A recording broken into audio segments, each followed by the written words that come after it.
नमस्कार, स्वागत है आपका हमारे चैनल गुरु भक्ति पर। आज हम बात करेंगे अक्षय तृतीया के दिन पितरों की पूजा किस तरह करनी चाहिए, उनके लिए भोजन में क्या बनाना चाहिए और उन्हें किस तरह से भोग लगाना चाहिए। कल रविवार 27 अप्रैल अमावस्या पड़ रही है और इस वैशाख महीने की अमावस्या से अक्षय तृतीया तक सभी लोग अपने-अपने पितरों के लिए पूजा करते हैं। अपनी सुविधा के अनुसार कोई अमावस्या को करता है या कोई दूसरे-तीसरे दिन अक्षय तृतीया तक पूजा करते हैं लोग।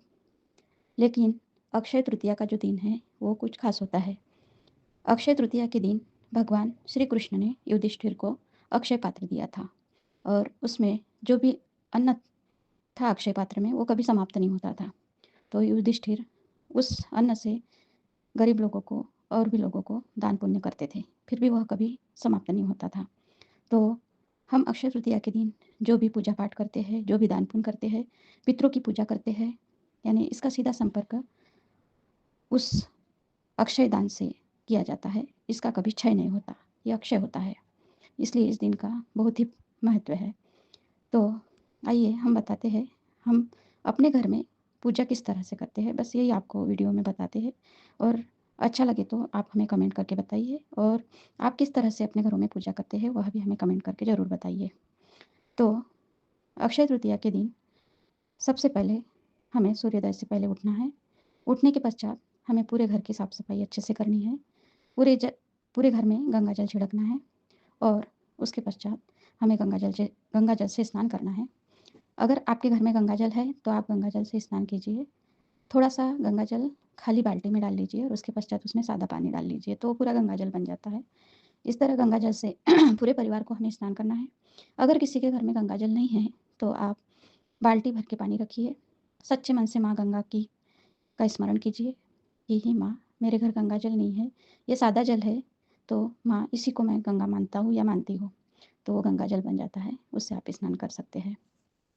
स्नान के पश्चात सर्वप्रथम हमें सूर्य भगवान को जल चढ़ाना चाहिए। उसके पश्चात गणपति बाप्पा से लेके समस्त देवी-देवता जो जिसकी भी आप पूजा करते हैं, हमें अच्छे से पूजा कर लेनी चाहिए और पूजा के पश्चात हम चाय-पानी, नाश्ता जो भी है, ले सकते हैं। पितरों की पूजा कर रहे हैं तो हमें पितरों के लिए उपवास रखना चाहिए और पितरों को भोजन का भोग लगाने के पश्चात हमें खाना खा लेना चाहिए। अगर आपसे उपवास नहीं होता है तो यानी आप उपवास रखिए लेकिन उसमें फलियार वगैरह कर सकते हैं। चाय पानी फलियार जो भी है फल फूल खा सकते हैं, लेकिन उपवास उस समय तक आपको रखना चाहिए। तो इसके लिए सबसे पहले हमें खाना बनाने की तैयारी कर लेनी चाहिए। खाने में दाल चावल सब्जी रोटी तो सभी बनाते हैं और इसके अतिरिक्त हमें मीठे में क्या बनाना है। तो देखिए आपके पितरों को क्या चीज़ मीठे में ज़्यादा पसंद थी, ये तो अपने-अपने पितरों का सभी को पता ही रहता है। वो चीज़ मीठे में आप ख़ास करके बनाइए और उड़द की दाल के बड़े या पकोड़े ज़रूर बनाइए, कारण उड़द की दाल का महत्व पितरों के लिए बहुत सही है। तो हम लोग जो नवरात्रि आती है, शरद ऋतु में जो नवरात्रि आती है, उसके पहले जो अमावस्या पड़ती है, तो 15 दिनों का जो पितृपक्ष होता है, तो उसमें हम मीठे में पूरन बनाते हैं चने की दाल का और कद्दू की सब्ज़ी बनाते हैं। तो हमारे ससुर जी तो पहले चले गए थे, हम नियम से उनकी पत्राली डालते थे, उन्हें भोजन बना के भोग लगाते थे और सासू माँ हमारी बाद में गई। लेकिन सासू माँ जाने के 1 साल बाद एक दिन हमें स्वप्न में हमारी सासू माँ ने आके कहा था कि पूरन की रोटी और कद्दू की सब्ज़ी। तो हमारा वो नियम बन गया है कि हम पूरन ही मीठे में बनाते हैं, जो शरद ऋतु में जो अमावस्या आती है उस समय, और कद्दू की सब्ज़ी। और इस समय जो अभी वैशाख माह की जो अमावस्या आती है, तो हम आम रस बनाते हैं, आम का रस। यानी अभी जो आम ऋतु फल है, इसलिए हम आम रस मीठे में बनाते हैं और उसके साथ फिर बाकी जो भी पकवान हैं, सब बनाते हैं हम। और तो आप भी यानी आपके पितरों को क्या पसंद था वो बनाइए या अपनी सुविधा के अनुसार बना सकते हैं। और इसमें कुरोड़ी पपड़ जो भी है वो रखना चाहिए। हो सके तो अब आप खुद घर में बनाते हैं तो नया ही रखना चाहिए, या नहीं है तो आप मूल का लाके या पुराना वाला भी रख सकते हैं, लेकिन हो सके तो नया रखिए। मैं तो खुद बनाती नहीं हूँ, मुझे मम्मी देती है, लेकिन हर साल नया देती है। तो मैंने उनसे कहा कि आपके घर का मैं रख सकती हूँ क्या? तो बोले कि बेटा, बेटी का मायके में हक रहता है, भाई का तो सब होता है लेकिन बेटी का मायके में हक होता है, तो तेरा हक का ही है जो तुझे दे रहे हैं, तो तू उन्हें दे सकती है। तो हम गेहूँ भी हमारे लिए उन्हीं के घर से आते हैं, तो रोटी तो उसी गेहूँ की बनती है, इसलिए हम उसका भोग लगा देते हैं, हमें नया मिल जाता है समय पे। तो पूरा खाना इस तरह से आप बनाकर रख दीजिए और उसके बाद आप दक्षिण दिशा में ज़मीन को पोंछ लीजिए। कच्ची ज़मीन हो तो थोड़ा सुबह ही आप उसको थोड़ा गोबर से वगैरह वगैरह लीप लीजिए और अगर टाइल्स वगैरह है तो आप उससे पोछा लगा लीजिए। और माता-पिता दोनों की पत्तल डालना है आपको, तो आप वहाँ पर रंगोली डाल लीजिए, उस पर 2 पट्टे रखिए और एक नया कपड़ा दोनों पट्टों पर डाल दीजिए। उसके पश्चात जो भी आपके मम्मी-पापा की तस्वीर है, आप उस पर रख दीजिए और उसे एक स्वच्छ साफ-सुथरे कपड़े से पोंछ लीजिए। उसके पश्चात आप एक मिट्टी के पात्र में या तो जो पत्ते का द्रोण बना है, जैसे पत्रावली बनाते हैं, उन पत्तों का जो द्रोण बना है, उसमें आप जल लीजिए। दुर्वे की छोटी-सी जूड़ी बना लीजिए और एक द्रोण में जल लीजिए, एक द्रोण में चंदन घिस के ले लीजिए। तो उससे दुर्वा की सहायता से आप जल छिड़किए माता-पिता की तस्वीर पर। उसके बाद उनकी तस्वीर को आप चंदन लगा दीजिए और उसके पश्चात काले तिल चढ़ा दीजिए। आपकी माताजी अगर सुहागन गई है तो उन्हें हल्दी-कुंकू लगाइए, अगर सुहागन नहीं गई है तो बुक्का लगा दीजिए और अक्षत चढ़ाइए सफ़ेद वाली और फूल चढ़ाइए सफ़ेद।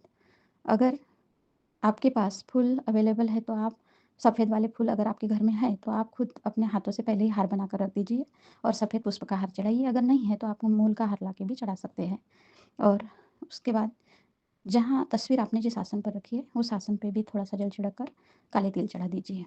अब इसके पश्चात अपने को क्या करना है, एक पात्र लेना है तांबे का, जैसे प्लेट या थाली जैसा जो संध्या पात्र जैसा पात्र आता है, वो लीजिए। उसमें थोड़ा शुद्ध जल लीजिए और उसमें गाय का थोड़ा दूध डालिए और थोड़े काले तिल, ये तीनों सामग्री एकत्र करके आप अपने माता-पिता को तर्पण दीजिए।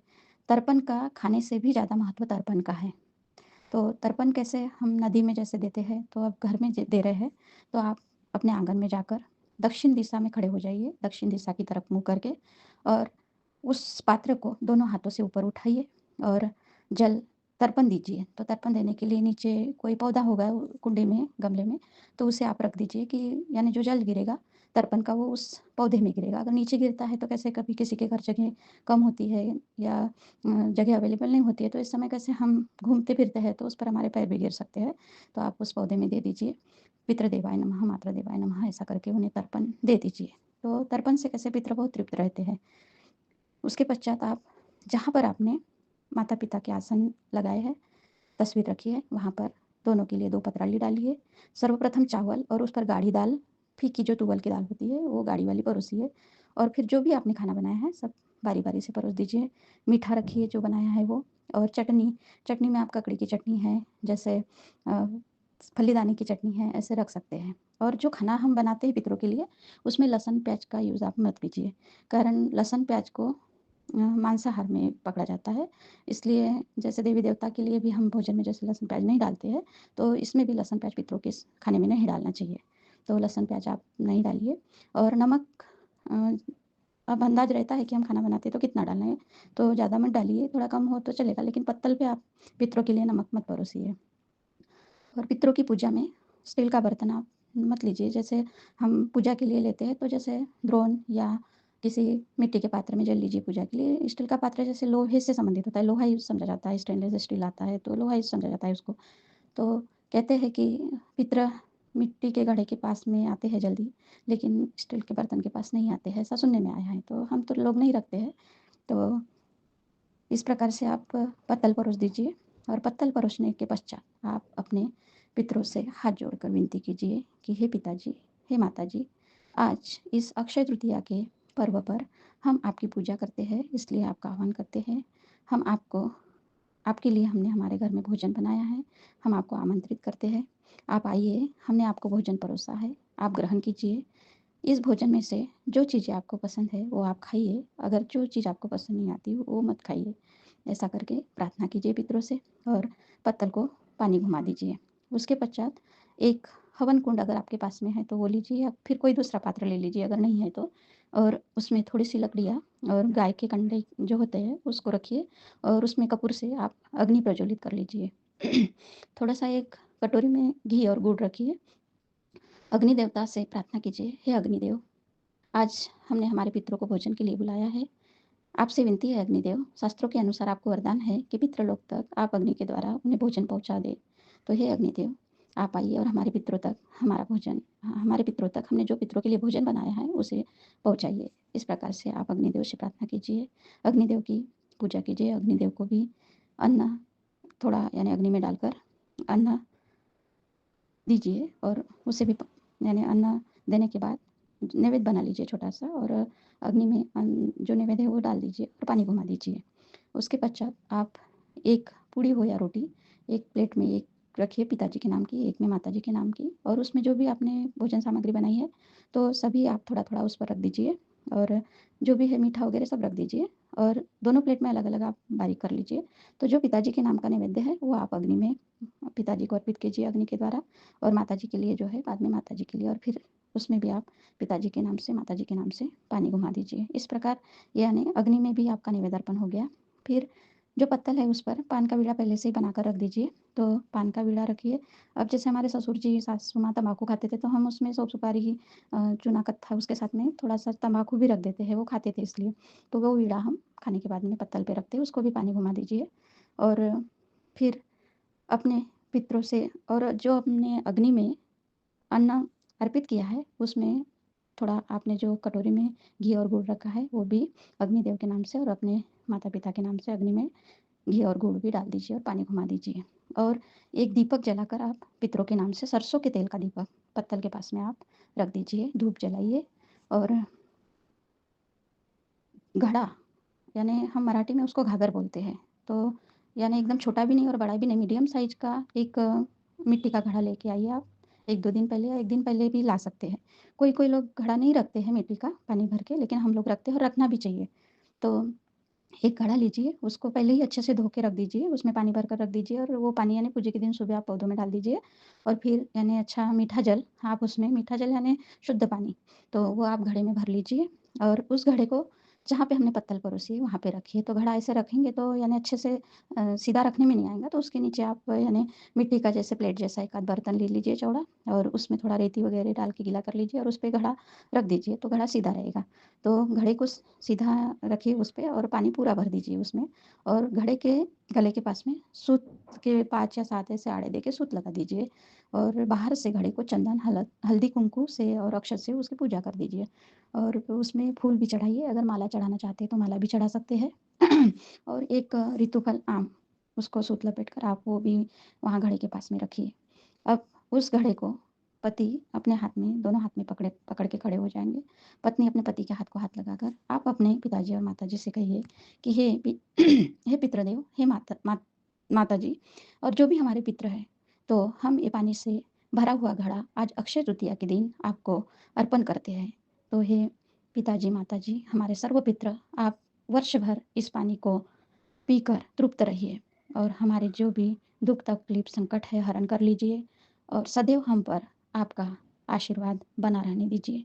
इस प्रकार अपने पितरों से प्रार्थना कीजिए और वह घड़ा फिर आप उसी मिट्टी के बर्तन पर वहाँ पर रख दीजिए। अब शाम होने के पहले आप जो पत्तल है उस पर का जो खाना है आप गाय को खिला दीजिए। अब कोई-कोई लोग जैसे अपने भांजे को या अ, दामाद को खाने के लिए बुलाते हैं और स्त्री के लिए भांजी को या और किसी को ऐसे बुला लेते हैं, सुहागन गई है तो सुहागन के लिए होता है ये, वैसे विधवा लोगों के लिए नहीं होता है, लेकिन पुरुषों में बुलाया जाता है। तो आप ऐसा भी कर सकते हैं और ऐसा नहीं कर सकते तो आप यानी सीधा गाय को खिला दीजिए। और जो घड़ा है, तो घड़ा आप मंदिर में भी दान कर सकते हैं, किसी को और भी दान कर सकते हैं और नहीं तो फिर अपने घर पे भी आप उसका यूज़ कर सकते हैं। हम तो घर पे ही यूज़ करते हैं। मटके का पानी दूसरे दिन सुबह हम पौधों में डाल देते हैं, नहा धो के पौधों में डाल देते हैं और फिर उस घड़े में साल भर पानी भर के हम खुद पीते हैं। और पितरों की जो पूजा होती है, पूरी पूजा होने के बाद में पितरों के पत्तल के पास में दक्षिणा ज़रूर रखिए और वह दक्षिणा फिर आप उस दिन हो सके तो उस दिन शाम रात में या तो दूसरे दिन आप किसी मंदिर में ले जाकर चढ़ा दीजिए या किसी ब्राह्मण को दे दीजिए। तो इस प्रकार से आपकी ये पितृ पूजा ये सीधे-साधे रूप में संपन्न हो जाती है। तो देखिए, पितृ पूजा में जैसे खाना हम जो स्त्रियाँ हमको खुद बनाना है, हमारे घर घर के जो पितर हैं उनके लिए। कहीं-कहीं पे क्या होता है जैसे कोई जॉब करती है लेडीज़ लोग, तो उनके यहाँ पे खाना बनाने वाली होती है, उनसे वो खाना बनवा लेते हैं।